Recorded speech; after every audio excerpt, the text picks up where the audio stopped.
Have you ever felt yourself stuck in the muck of sadness or frustration or anger and just didn't know how to get yourself out of it? I'm Hannah Mason, and in today's Spark, we're going to be exploring the beliefs that drown you.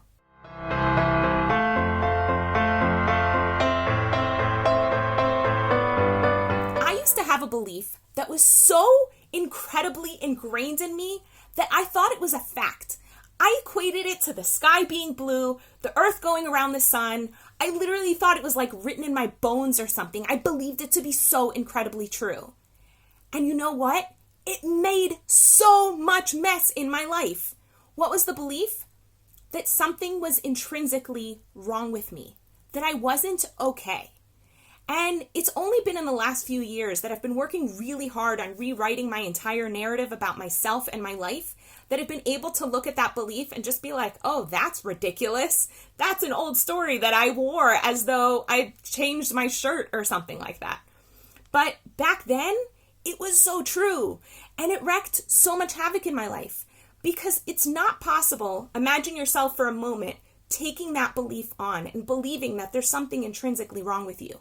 And you'll find that it's just not possible to set real awesome goals for yourself and really go after them. It's not possible to want to build intimate relationships and get vulnerable with people.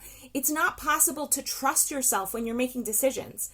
So all the time I was like really indecisive and had a difficult time following through on things and really throwing myself into my friendships and my relationships. And I was always nervous that if a friend didn't call me back, that it meant that she didn't like me. And nowadays, if a friend doesn't call me back, I just assume she's busy. And so I just call her again. I have this one friend in Florida, and if she's watching this, she knows who she is, who I literally have to call 30 times in order to reach her. And I just know she loves me. I love her. We absolutely adore each other. And she sucks at the phone. So I have to call her a bunch of times. And I love her so much that it's totally worth it to me. So the question is for you in your life. Are there things that bring you absolutely down? You might not be able to answer that question because most of your core beliefs that are at the bottom, at the basis of your identity, are so ingrained and you developed them when you were so little that they're living in your subconscious and you don't even know that you believe them. So what you can do is a writing exercise that I'm going to offer up to you. It's one of the writing exercises I offer in the book where you can build a thought bank. So in my book, Hold That Thought, there's a chapter called The Thought Bank. Let me just find it. Here it is. And you'll see in this chapter that there's this dude going up to the teller, and he's handing in his thoughts for the bank to hold on to, just like a bank holds on to cash. And you can do the same thing. There are certain questions that you can ask that will help you build your bank. For example, you can take a notebook or a piece of paper, and at the top write, life is, and complete that sentence in as many ways as you can. The goal is to be really honest and to trust everything that comes up. Your subconscious is going to offer you all of the answers of what you actually believe. You can also write, I am, and complete that sentence a bunch of times. People are, and complete that sentence as well. And when you do that, you're going to see, wow, I have all of these beliefs. Now you can state every single belief and notice how your body responds to it. Is it open and present and joyous, or is it closed and tight and negative? Any belief where you respond with a closed, tight, and negative state, your body's telling you something really important. Even though you might intellectually believe that this thought is true because you've programmed it into your subconscious so many times, your body will let you know that it's not true by bringing up an adrenal response.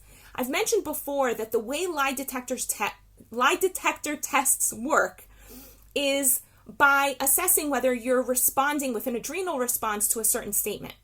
And adrenal response looks like this. You sweat you have sweaty palms, your heart rate goes up, your breathing grows shallow, your muscles tighten, and all of the energy goes to the extremities, your hands and your feet, so that you can fight people or run away.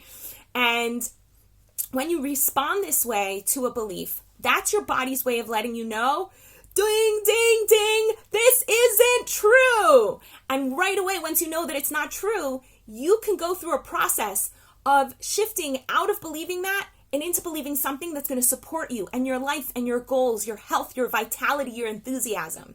How do you do that? So you go through a process called inquiry, where you question your beliefs, notice how they make you feel, notice how they make you behave, and then look at different ways of seeing the world. I go through a process of inquiry, step by step through lots of fun chapters and dialogues with cartoons in my book, Hold That Thought. You can get a hard copy from me or on Amazon, or you can get a free digital version on my website at hannahmason.com/books. And there you can get a free digital version. You've got all the tools that you need. It's really helpful if you facilitate yourself with a notebook, or you find a partner who can facilitate you through the process. And if you find yourself stuck with like all sorts of beliefs that you see are screwing up your life, or you're finding yourself constantly in conflict with yourself and the world around you, coaching can really help. I happen to have time in my schedule. I'm here. We can set up a discovery session. Just be in touch with me, either here on Facebook or at my website at hannahmason.com. In the meantime, I wish you a beautiful day. Want to experience more clarity, vibrance, and joy in your life? Book a discovery session with Hannah at hannahmason.com/joy.